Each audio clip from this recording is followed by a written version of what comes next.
Edward, I have spent so many hours wrestling with my faith, my lack of faith. But now, in this fearful corner of an all but forgotten world, riddled as I am with this loathsome parasite, I have somehow rediscovered a strength of belief the likes of which I have not known since you and I were boys. I now understand the need for faith. Pure, blind, fly in the face of reason faith. As a small life preserver in the wild and endless sea of a universe ruled by unfeeling laws and totally indifferent to the small, reasoning beings that inhabit it. Hello and welcome back to Rehydrate. This season we'll be reading and discussing Dan Simmons' Hyperion. This is Season 8, Episode 1, The Man Who Cried God, covering Part 1. The hosts have no knowledge of this book or the series, and my name is Dan. My name is Talia. My name is Priya. Yeah, welcome back, everyone. It's good to be back. It's been about It is 6 good months. to be back. Been about 6 months since we finished Dune. We all took a break. Let's just talk about what we did in the past 6 months. So yeah, I didn't read that much. I did finally read the A Night of the Seven Kingdoms by George R. R. Martin. the also called the Tales of Dunk and Egg. I meant to read that for a long time, but yeah, they're making a series about it on HBO. So I figured, might as well spoil myself on it, so I don't have to worry about spoilers for the TV show. And it's great. I recommend it if you're into the Song of Ice and Fire series. How about you, Talia? Nice. I also was inspired by books that are being adapted for the screen. I have already read, but I reread the Silo series by Hugh Howley, which is now on Apple TV. Silo. That's pretty good. And I finally got around to reading Wandering Earth by Cixin Liu. Definitely did not enjoy it as much as the Three Body Problem and the Remembrance of Earth's Past series as a whole, but excited to start into Hyperion, which I've heard really good things about, and yeah, see what the next 6 months will bring. Did you watch the Wandering Earth movies? I did not. Are there movies? Oh, is there the Netflix one? There's 2 of them. 2? Yep. Look at that. I guess I've got more ahead of me. Yeah. I haven't read the book, but I have seen both movies, and I mean they're good. I mean, Okay. they're not as good as, like, the Three Body series, but yeah, they're good. I'm excited for the Three Body Problem as well. Like, how that's going to be adapted to the screen. Very excited. How about you, Priya? I've been reading a lot of fantasy recently, which is like my first love as far as genres go, book genres. And a lot of it is just hyped up fantasy books that are like super popular right now. But a few noteworthy books that I read recently. I started getting into Brandon Sanderson's works. Oh, yeah. I've read a couple. Yeah, I haven't read like his the Mistborn series yet, but it's on my list. But I started with his secret project. So I read Tress and the Emerald Sea and Yumi and the Nightmare Painter. And I really enjoyed both of them a lot. Like the narration, the tone of it, the writing style. I was like constantly tabbing and like underlining stuff. So that was fun to get into. Then I also read Stardust by Neil Gaiman. And initially I was like really frustrated with it. But there comes a point in the book where it kind of like really just makes you want to keep reading. But the main character is just such a guy, such a for lack of a better term, a dimwit of a guy. That I was like, oh man, this dude. But overall it was a good read. I would like to read more of Neil Gaiman because I really did like the show Good Omens, but then I couldn't get through the book. But I would like to read more of his works. So that's what I've been up to. What was the book that you suggested? The other book that you suggested that I read? Sea of Tranquility. Yeah. That's it. You read that, right? Yeah, we read that. Enjoyed that. Yeah, it's pretty good. I really liked the writing style of that. But then I read her other book. Damn, now I'm blanking on the name of what her other book is called. But it's a show on HBO. And I thought it wasn't as good as Sea of Tranquility. So, but she has a fixation with pandemics, which is very interesting. Like this, Mm. she adds like a sci-fi element, but she remains focused on pandemics, and it's kind of terrifying having just emerged from a pandemic. So, Yeah. Emily St. John Mandel. yes. Oh, the Glass Hotel. The Glass Hotel is Station 11. Yeah, that's the one. That's the one that's a series on, I don't know if it's Hulu or HBO. HBO, yeah, or Max now. I don't know. I kind of refuse to watch it because Yeah. I, I don't know. Like sometimes I'm scared to like launch into certain books or shows because I'm afraid that I will so actively hate it. All right, well, let's talk a little bit about the plan for this season. So, like I said, we're doing Hyperion by Dan Simmons, and we're breaking it into 6 parts, which is nice because the book is already like split up into 6 parts for us, and it seems to be kind of evenly split. And hopefully, Amin will be joining us for a couple episodes, but he's been pretty busy this time of year, so might be hopping in and out. But 3 of us should be around, and yeah, we're looking forward to it. So I think let's just jump into the summary. It's a long one. I tried to cut it down, but a lot of stuff happens. A So lot happens, guys. yeah, A lot happens. so there'll be chapter markers. So if you're not interested, skip it. The Himeji Consul is alone on a distant planet when he receives a message that he has been chosen to return to Hyperion. He, along with 6 others, will travel there to seal the time vaults before the ousters can take control of the time vaults, one of which she says is a spy. Father Hoyt is the first to tell the story to the rest of them after they vote that is the best way to figure out why they were picked.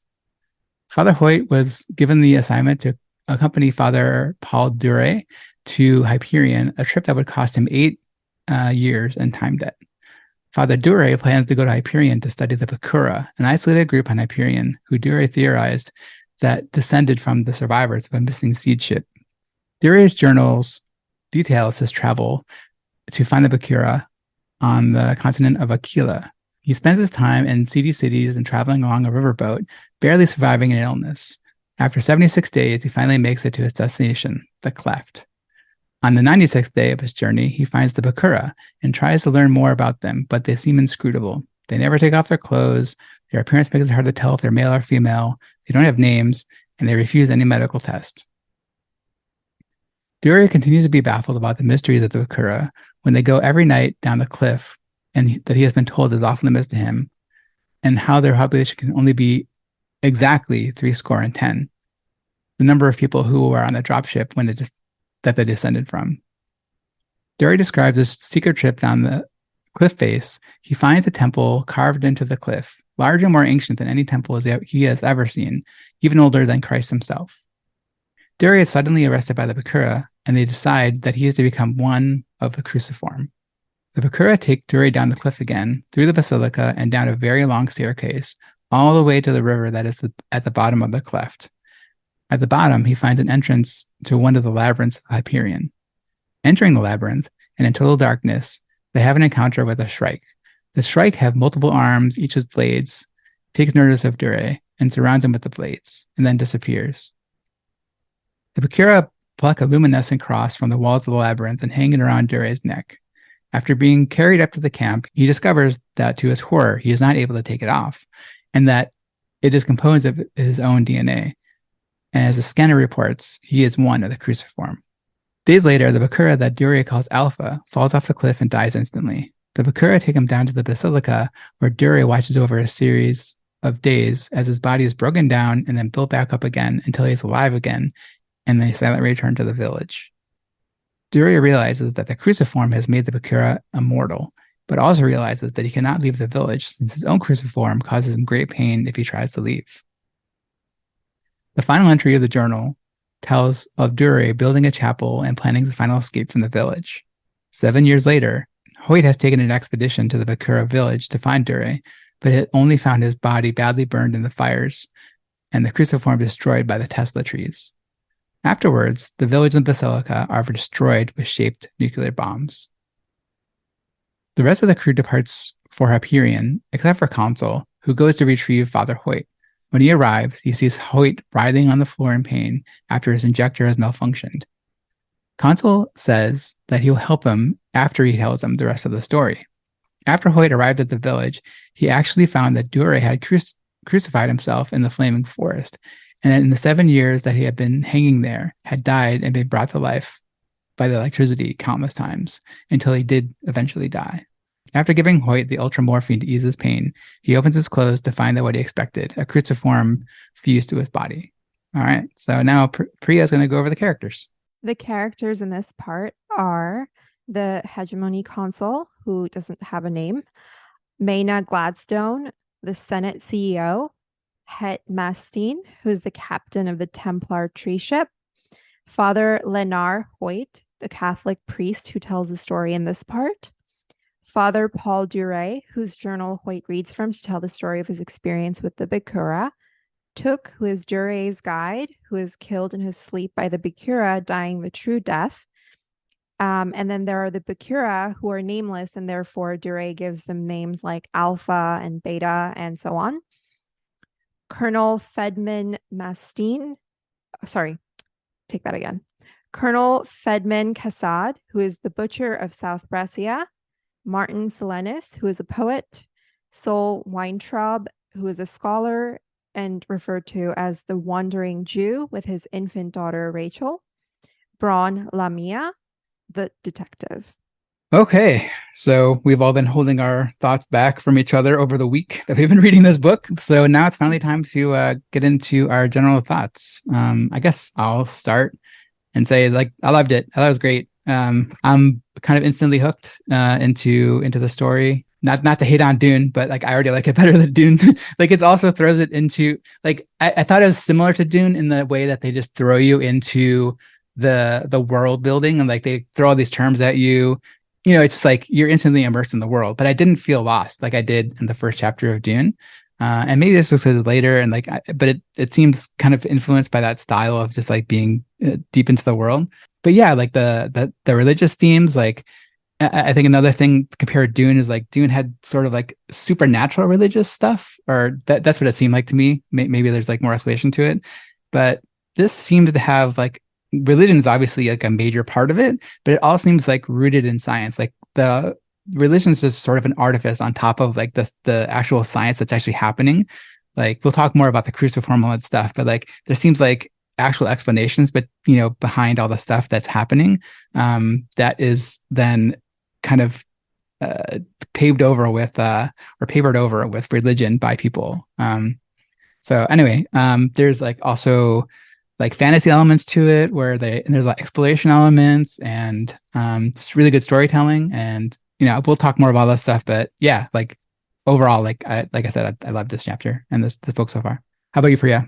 I really loved this. And I think I really was gripped once the journal entries start. I mean, for a few of the entries, he's just kind of wandering through the forest with his guide. And I'm like, okay, where are we going with this? Where are we going with this? And then as soon as the Bikura enter the picture, I'm like gripped by it. And in general, I really love narratives that are told through journal entries, because I feel like there is a little bit of an unreliable narrator type of situation going on, because a person is writing often for themselves, like for their own note-taking purposes. And sometimes like the account is not complete. Like one example is when Dure writes about what he saw when he went below the cliff, he almost kind of forgets to actually write about what he saw, because he's just writing about his awe at what he saw. And then he comes back to it later and he's like, oh, wait, I actually realized I never wrote about what I saw. So there's definitely like lapses in narration. So not necessarily unreliable narration, but there are lapses and there's more of like a note-taking quality to it, which I really appreciate, because it makes you feel like, oh, is this the full account? And then it makes you want to like fill in the gaps. Well, what happened here? What happened after? So that writing style is always very fascinating to me. And then there were elements of this story that immediately sparked in me recollections of like other major works of sci-fi that I've read, or not just sci-fi, but like spanning across different genres. So I think you very aptly pointed out that there are elements of mystery in this, elements of fantasy. So I think that at this point in the book, I'm definitely pretty hooked. Wow, two really good first impressions. And I would like to add mine. I'm really excited for the other tales that we're going to hear, was my first thought. We've heard the priest's tale, and I feel like it set the bar quite high. I'm excited to see what else unfolds. I didn't find it easy to make comparisons to Dune. Perhaps you two will be able to assist or give your own feedback as we discuss this episode and the next episode as well. But yeah, I just found it really delightful in its own right. One of my favorite aspects was the storytelling around having all these questions and suspenseful, almost mystery solving that we have with these people. Like, why are they sexless? Why do they seem so dull? Why are they indifferent to these questions that we, as humans hold so profound? Like, when did you get here? What will happen to you in the future? Like, any of these things that we hold profound, and encountering a civilization that doesn't seem to hold them, all these big mysteries instantly drop away once you discover they have this sovereign remedy of immortality. And you realize, well, of course, like, these questions about when can't hold any significance to them, and they're dull because that's what immortality is. It is. And I think that's the point, or one of the points that the author is making, is that that is very dull, and that's hell. And one of my favorite parts was the triumph in the crucifixion, self-imposed crucifixion of the priest, because he found a way to push past this remedy, push past this wonder drug, and triumph, if only in death. So I really liked it. Cool. Yeah, I mean, I'm also excited to see the to not see, to read the other tales, and I'm interested to see if this one was written in as a journal form, but like all the rest of them are going to be like each story going to be like totally different way of telling a story. I'm also interested to see how they kind of weave it into like the overall narrative, like the actual, like, because like, you have like the actual like narrative of them traveling down to the planet. Like, when do they have time? Like, now they're already going down to the planet. When do they have time to tell these tales, right? Like, and fold it into the I thought that story. too. Like, he finishes his story where at the end of part 1 of 6, like, oh yeah, here's that planet dropping into we're sight here. now. Oh, I was thinking, oh man, I stuck for the father. Like, he's like the only one who has to tell his tale, right? I was chuckling about this because the consul, who I think we'll talk about his character a little bit later, because he seems very wily and very furtive. He's relieved when he draws 7 in lots, because it means that maybe they won't have time to get to me. And I'm thinking, like, maybe we won't have time to get to 2. So right. We'll see.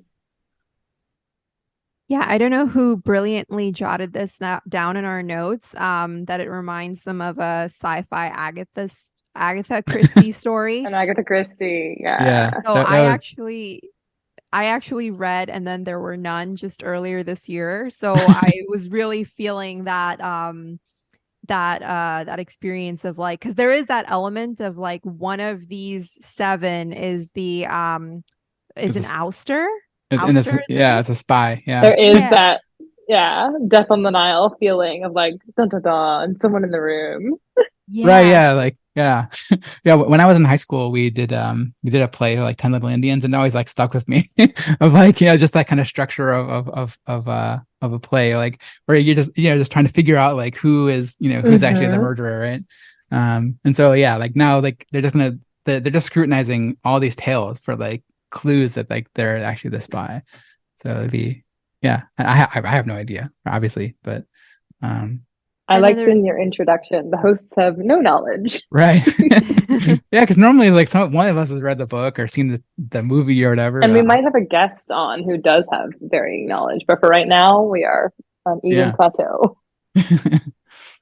Yeah, so what I guess, like, if you had to like put a genre label on this book, like what would you put it as? Like, I couldn't really like put like a specific genre to myself. Like, I think like probably like most generically it's a sci-fi book, just because like it's set in I don't know the future, but like they're on a spaceship, right? And like there's some like technical elements to it. To me, it seems like soft science fiction. Like when we talk Yeah, about hibernation in Cixin Liu, he's very like, this is what happens. Your body goes cold, but not so cold that your cells are going to rupture. Like it's very hard science technical. And here it's like, oh, I'm in a fugue state because of cryogenics, hand but wave. but they also talk So about like like the time debt. Like there's a lot of like discussion around time debt, which I think I is am like pretty very curious interesting. about time debt.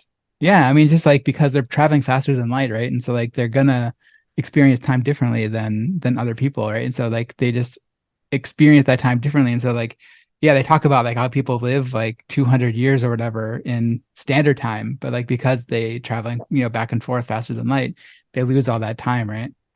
And then they come back and people are So older.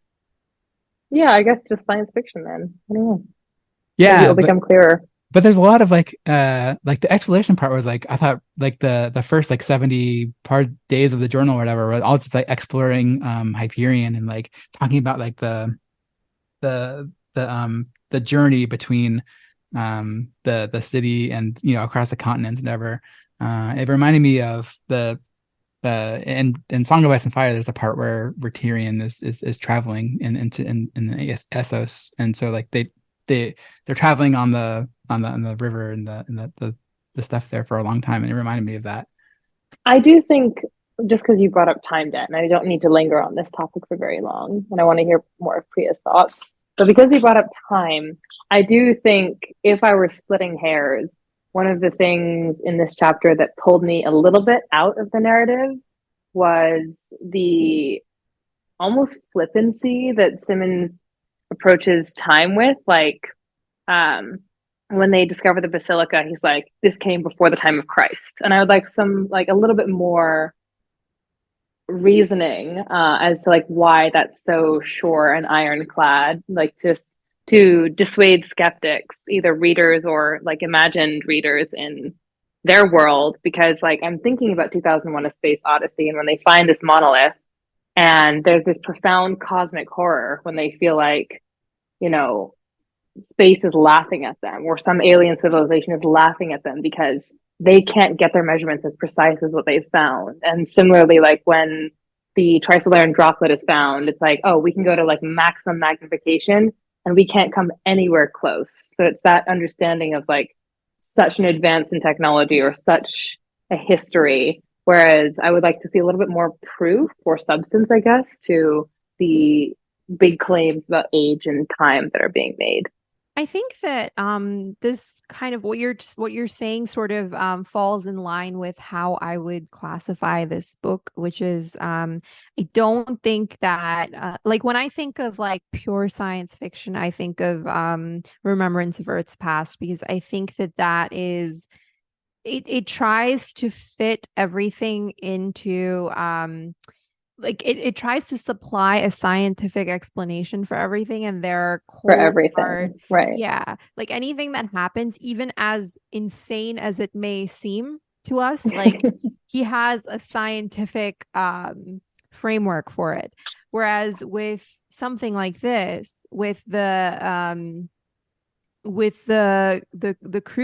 crucible, there's no, so far there's no scientific explanation offered, and then you have like vague terms like time debt, which is kind of mired in a sort of language that implies something more than what you would expect. Like in my mind, time debt is like, okay, I can understand it in terms of like time you lose when you travel these distances, because of how of how time moves.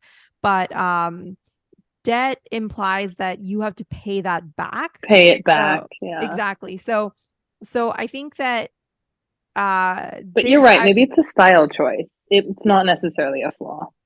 But it's also yeah. told from the perspective of a religious person who might not be the most scientifically, like he seems knowledgeable about science, right? And he has like a medical scanner and all that stuff. But like he's also describing stuff in the way that he understands it. It's not the author kind of being like an omniscient you know, narrator and telling you like what it means. Yeah, yeah, we'll see how the different narrators tell their they're disparate tales. That's a good Yeah, point. especially because they're all like such varied backgrounds, right? Like, like the poet's going to tell stuff in a much different way than the scholar's going to tell it, and like the detective is going to tell stuff different than the captain of the ship, right? So I think we're going to get pretty different styles as we go into the different tales. Although I do think time debt is a term that's not only used by Father Duray. I think it's a term that's used even before the story But the begins. Consul definitely Yeah. uses it. Yeah, it seems Yeah. more of like as a term that like people understand. Standard industry term. Yeah. Yeah. Sounds like. Right. Maybe people don't understand like the science behind it, but like there's definitely just like something like, oh, it's like a common thing that people are traveling faster than light between these like remote places, right? And like they understand like, oh, I'm gonna lose time if I'm I not going do to go this. too much into this tangent, I promise. But multilingual corner. In Italian, if you're describing a distance, it's common and comprehensible to say that, like, oh, that wants an hour. Hmm. And like it wants an hour of your time to go from, Tuscany to Rome or whatever. Hmm. Interesting. So it could just be an expansion of an understanding of like, yeah, well, that's how much this travel costs. It costs 8 years of time. That's a really good way of looking at it. Yeah, it could just mean that. I think that this kind of harkens back to what Dan was saying about how you're just kind of thrown into this world and terms are thrown at you Yeah. without definition. Like the author doesn't bother to tell you, hey, this is what I mean when I use this term. So you kind of just have to figure it out from context or as you go on in the story and this term is used enough times within certain contexts to put together what it must mean. So I think that, right now at the beginning of this, I can classify this probably as sci-fi fantasy with mystery elements Mm-hmm. too, of course, which we all covered. But I think by the end of the book, we might find that the author does supply us with like a scientific explanation for everything, like the cross and everything. So I don't know, like it could change. Yeah, I mean, like if I were to guess, like I would probably agree with that. That like by the end of it, we're gonna get explanations for all this stuff because like that seems to be sort of That's how the it happens. style, Yeah. right? Like there's explanations for how all this stuff like there's like like I was trying to say before, like there's like explanations to all this stuff that like seems supernatural or like godlike for whatever reason. Like there seems to be like I maybe we just talk about it now, but like the cruciform in particular is like a pretty big mystery. But it talks about like how he wore it and then it was like already integrated into his skin when he got back and he scanned it and had his own DNA. And I think there's like mentions of it being some parasitic in nature. And I'm guessing that's what it is. Like it's some sentient being that like integrates with your body and then is able to then regenerate that body if it happens to die. I don't know what Is it parasitic? Because I was wondering, and it seems like he's even alluding to the fact that he feels like it's a parasite because there's this horror aspect of like finding something that, has had this meaning to you, a voluntary discipline held meaning to you for 48 years. Now that choice is taken away from you, and it's irrevocably fused to you. And I'm sure that that loss of control feels parasitic, but I don't know if it actually is like in the term that we're used to hearing, parasite. I was really curious about the crucifix. Yeah, I mean, we don't know for sure. I just found this quote on day 195. He says, "Weeks of studying the damn parasite, and I still have no clue how it functions. Worse, I no longer care. What I care about now is more important. Why has God allowed this obscenity? Why have Bikura been punished this way?" It's pretty interesting. So, like, yeah, maybe it's like his lack of knowledge of like what it is, but like it seems to be not just an inanimate object. Obviously, like it's something that's like something more than that and something that is causing this immortality and this regeneration to happen. And my guess it would be that some kind of sentient being that that we normally that doesn't like follow like the same human the biological traits that we know about. Which is interesting because the Bikura, despite what they are, like I guess they're pygmies, maybe. They're short, they're dull, they're sexless. They're still recognized as like he calls them humans like almost immediately. Like he calls them people. Um, because their life form is so similar, I guess, comprehensible. Yeah, I mean, I don't think they get into it. Like, I wonder, like, why they are the way that they are. Like, it's just like the generations and generations of them being like, killed and then reanimated, and like eventually, like they, or maybe like they're getting turned into the creatures that the Cruciform is used to, or I don't know. Like, yeah, it's interesting how they're so biologically different than Creepy. we expect. I liked how it talked about the cruciform as having desires as well. Like it didn't like pain. It almost reminded me of a Horcrux, especially with the fusing to the chest. Mm. Oh, Mild spoilers for Harry I Potter love 7. I love it when you bring up references to Harry Potter, Talia, because like I know it's your favorite series ever. Okay. I would like to bring in two things that this reminded me of, like two different very very different. One is a piece of literature and the other is a movie. First, the Bikura remind me of I don't know if you guys if either of you have read The Time Machine by H.G. Wells. Reminds me a little bit of the LOE, which are when the time traveler travels into the future, he encounters uh, a group of humanoid like creatures called the LOE, who are very similar in temperament to the Bikura, or at least it struck me that way. I read this book like way back in I college, read that a so long time yeah, ago. I it's been remember a they're while. short and also like subhuman intelligence, but oh, Yes. that's stretching my memory. Yeah, I kind of had to look up like the quick plot synopsis of the Time Machine, and the way that the plot summary I read describes the LOE sounds very similar to the way that the Mm. Bikura are described. And the whole like idea in the Time Machine is that like when there are no environmental factors to challenge a species of like any species, when they don't encounter any challenges from the environment, they kind of de-evolve into very simplistic and less intelligent beings. So that kind of reminded me of the Bikura. But the other problem with describing the Bikura as less intelligent is that this is coming from the perspective of Father Dure. He does not understand them, and therefore he classifies them as less intelligent. So it's hard to really know from his account if it's a matter of him not being able to comprehend, or if it's a matter of them truly being of lower intelligence. And then the other thing that this kind of reminded me of is there's a bit of creepiness that kind of reminded me of Midsommar, the movie. Have you guys watched it? Mm-hmm. Oh yeah. Just the idea of them, like all his speculation around like how they deal with like birth and death. And he speculates at one point that they must kill members of their group to ensure that the number stays exactly as it is. So Mm-hmm. so that kind of gave me some Midsommar vibes. Oh yeah, like impregnate a new person because one person's dying or two people are dying. Yeah, and then also the idea that they decide when members of their group die. Like once you reach a certain age, you have to like fling yourself from the cliff. As in Mm-hmm. Midsommar, here they're like, oh well, if you do this, then we're just gonna cut your throat with a sharp stone, and that's what we do here. So I like that exchange. Why? So that you would die. Why? To make you die. Like it's just so simple to them.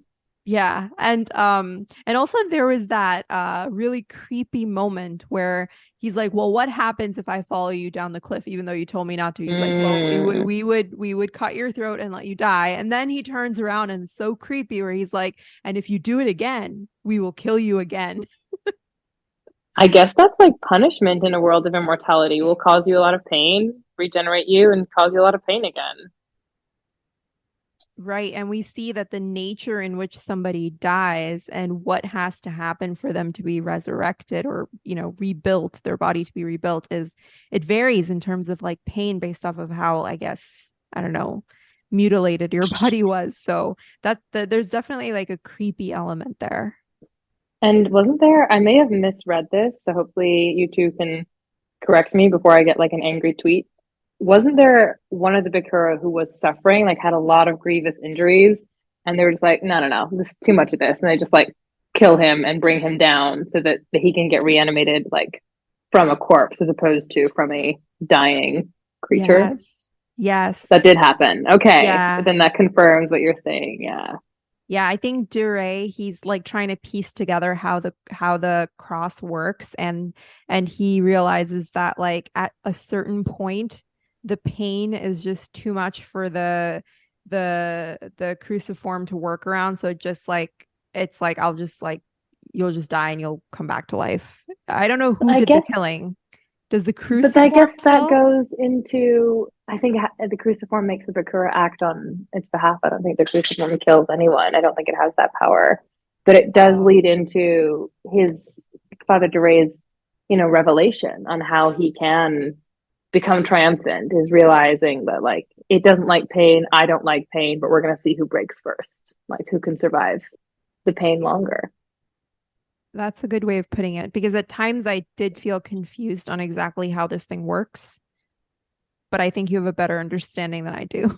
I mean, I don't think he knows exactly how it works, but it. And I don't know, Exactly. and Thank you, I'm Dan. yeah. I mean, but he seemed to have like a pretty good idea by the end, right? Like he seemed to have some kind of revelation. Like he understood like it makes him immortal, right? By seeing all the stuff that happens. Um, but yeah, like the scene of him crucifying himself, like moving his hand over Right. and like impaling it onto a spike, and then and it's just the thought of like him being like killed and resurrected like Oh, thousands I of know. times, like, but he eventually did it. Like he eventually died, and He was triumphant. It reminded me, I guess, sort of the climactic moment in Get Out. Mild spoilers, no major spoilers for Get Out, but it's 2023, almost 2024, where he frees himself from this racist hellscape by picking cotton. You know, he realizes that hearing is going to be an enemy for him, and plugs his ears with cotton. And there's this like inevitability of like, of course he saves himself by picking cotton, and of course this priest saves himself by crucifying himself. Like it's expected, but it's still so satisfying. So I just really wanted to give props to the storytelling on that. Just as you're saying this, Talia, I'm also it also occurred to me that the idea of time debt, or the specific Oh that yeah. specific term could also be seen as like the overarching theme of this story, which is that I guess immortality in this form is gaining more time, right? But this weird loop and this cycle that you are tied to the cruciform, and it's kind of like this is the cost you pay, the debt you pay to gain more time in your life, which is that it will resurrect you in this sort of gruesome way. And a lot of it is left to speculation, but I found myself wondering as I was reading this if they are indeed simple and less intelligent and kind of very literal, and um if that account is accurate, is it because they've been resurrected so many times, or a certain number of times, where like each time you're resurrected some part of your personality and your humanity is kind of chipped away from you? Is that the cost that you pay to keep coming back to life? Like that those are That's what kind of, he seemed to say. Like they've been yes, robbed of their dignity and their humanity and their exactly. soul. Yeah, so I think that maybe that is the reason why they present as they do, and then that kind of reframes the phrase time debt. so what did you guys think about the style of word building in this book so far, like in compared to other books, like Dune and like I mentioned, like Song of Ice and Fire, do really good jobs about world building in general. And I thought like it got to the point where like as he was like as Dory was traveling to the cleft, like I looked up maps because like I was like, oh, I want to see like his actual journey, and I found some that's people did on Reddit, which is pretty interesting. Um, but Did like you put just that in the show notes? yeah, it's in the show notes. Um, But yeah, just like in the chapter notes, I guess, so they can see yeah. it there. Cool. Yeah. Yeah, but just like the idea of like him traveling, detailing the different cities, like going through Hmm. like this thing and then like having like unique geography that they're describing. Like, I mean that's a like I play a lot of video games and like I love open world games where you get to explore. The first thing I do is like just try to explore the entirety of the map, and that's sort of what's happening here is he's exploring Hyperion and kind of telling the tale. So I'm really into that kind of world building. How, so like how did you does that part interesting to you guys, or like I guess like what's the most interesting part of this section to you? I think I found myself underlining quite a few passages that like describe the world of Hyperion. I think that Mm. he has some very vivid and colorful descriptions of that world, and um, it seems like it's a combination of like breathtaking beauty, but also some really, really rough environmental factors that kind of stand in stark juxtaposition to the beauty that he sees. So it was very fascinating to me, definitely, to see that world building while he's in, while he's kind of wandering through the forest. And there's this moment where right before Took is murdered, he had this desire to sleep under the stars, and then he's dead. Mm. So it seems like a ruthless world, despite its beauty or It is. alongside its beauty. So I did definitely find that very fascinating. Man, you guys have such insightful answers. And there's always like there's also like this like overriding kind of mystery about like the world in general, like because like it's mentions of the time vaults, like that seems to be like the big motivating factor for them going at all, but we have no idea what those are. And then the strike are also like a whole thing, like they're kind of described in the darkness as like these weird creatures with like multiple arms and blades as appendages, and they seem to be worshipped by the people on the planet, like, and then like the series of labyrinths that are across the world, that who knows like how those are made or utilized, like there's like, and I'm Significance. guessing like those things are going to be more explored as we get into further stories, and like maybe further you have like the non-story parts of the book where they kind of talk about like their actual journey of the seven.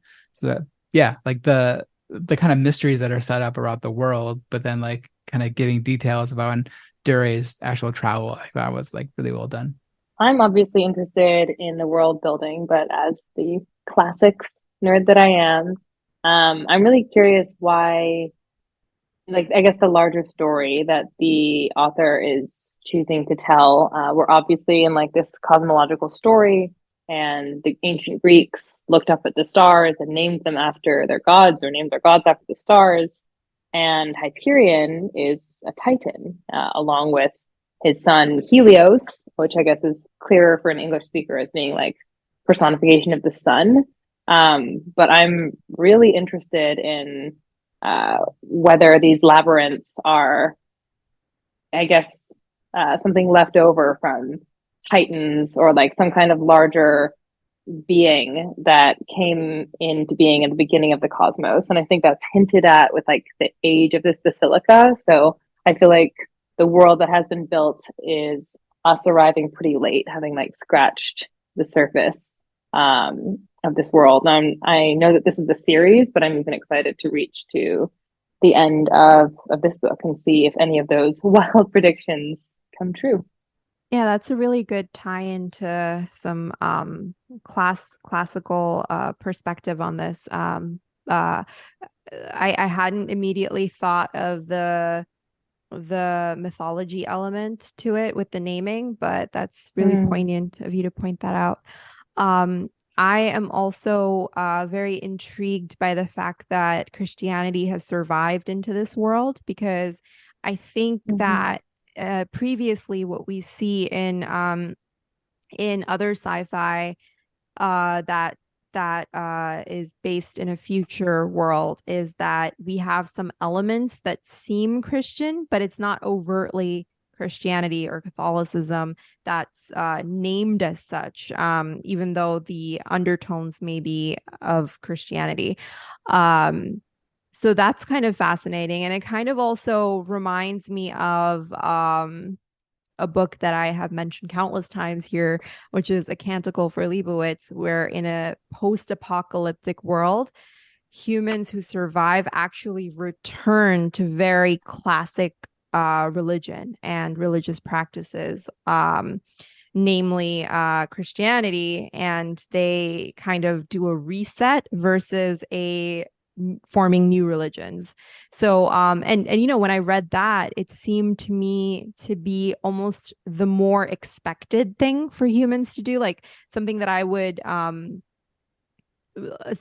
find more realistic, that, you know, if science destroys the world, I can see why humans might revert back to the OG religion. Or I know that Christianity isn't the oldest religion, but like one of the biggest religions, I could see why people would revert back to that. So it was interesting to see that aspect portrayed in this book as well.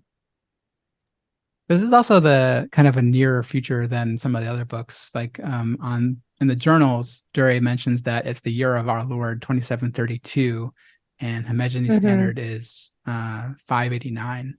So it's, you know, 500 or so years, or I guess 700 something years from now. So, and we know orange juice still exists. Yeah. Right. I mean, I would expect orange juice to go first before Christianity does. So that makes total sense now. Maybe I should not be so surprised. I mean, Christianity is like, what, 2,000 years old, right? So Christianity has survived through a lot of challenges and a lot of really rough conditions in the human spirit. Oranges are fickle, Priya. That's all I can say. Yeah, no, that's a good observation. I mean, I'm sure we'll see more from the Wandering Jew about what other religious aspects have survived. But I think, thank you for this convenient segue. Even the writing from the Consul, who opens the story and is our main character-ish for a lot of the exposition that happens in the first part of the chapter before we get into the stories. It has some pretty biblical writing. The sounds aren't just sounds, they're antediluvian sounds. You know, the period of time between the fall of man after the first sin of Adam and Eve and the flood. So even these very innocent turns of phrase are hinting at like this religiosity. So I'm excited to see it portray and to talk about the Consul. Can I have been biting my tongue a little bit about him? The Consul, rather. But first, can I just please add a quick moment of appreciation for Braun Lamia on the subject of religion when she says, "I ignore religions. I do not succumb to them." And that's all. That's it. So that's well observed. I mean, for all the religiosity, I look forward to her story as well, if we get that. I don't know. I think we're going to land on the planet first, but let's hope. But yeah, let's talk, I guess, a little bit about the Consul. I found myself getting a little, I guess, I wasn't really sure what his motivations were when we first were introduced to him, and he seems a little cantankerous almost, and then he's reluctant to tell his story. And I'm not sure if it's him who mentions, I think it may be one of the other pilgrims who ask, like, well, what's to keep our stories from just being lies? You know, there's nothing. You could lie about everything, except for the fact that it's not very good sportsmanship, I guess. Especially because they seem to be heading to death, like they're going into a situation where one person will survive and the others will die, is what we've been hinted at in the past. But we sort of see this characterization finally of the Consul in these last moments where Father Hoyt is, you know, the priest has finished his tale. A lot of authors would have ended the chapter there, you know? And instead, we get this character moment that's really interesting where the Father Hoyt is staggering away, obviously in some pain. And the Consul realizes why he's in pain and the solution to his pain and steps right in the middle of that and says no, and says, I will deny you this because I know that you're lying. And that was such an interesting moment for me, where I think that he assumes that everyone is lying. I think he is going to lie. And he also shows himself to be, the journal entries are just agonizing back and forth about, like, oh, could I hurt another human, even in defense? Could I do any of that? Again, these are all concerns that fall away in the face of immortality. But to the mortal man writing them, they cause him a lot of stress. And then the consul just sees this man in agonizing pain and is like refusing to give him morphine, like until the point that he passes out. So I'm interested to see that character, if he gets to tell his story or whatever else he's going to do to these other pilgrims. How about you guys? Yeah, these are all really good observations about this character, because he definitely intrigues me as well. And I think that it's worth noting that even from the very beginning, he kind of invites us to entertain the possibility that he is a spy. When the story is being kind of told from his perspective, or through his perspective, it's like, well, this information being relayed to me by, I think, the general, is I don't know if it hurts the cause or helps that I could potentially be a spy, and how would they know? So I thought that was very fascinating, because then he is the one who seems to also think that other people very well will lie, and he can catch someone in a lie. And he is able to discern when there's more to the story than what's being told. And it kind of makes you wonder if this whole thing is kind of from his perspective, because before the priest launches into his story, I think it's said that the consul, he transcribed it without all the unnecessary bits that are like a failing of human speech. So it could very well be that the entire story is being kind of is that we're reading as a transcription of the consul versus the actual journal entries. So that made me wonder.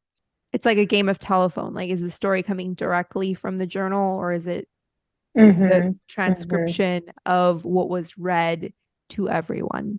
Okay, well, thank you very much for listening. Please check out rehydrate.space for release episodes, reading lists, and all the other stuff we put up there. Leave comments by emailing us at rehydrate@fastmail.com, or on Twitter at rehydratepod, and on Mastodon at rehydrate@mass.to. And please join us next episode for part 2, The War Lovers.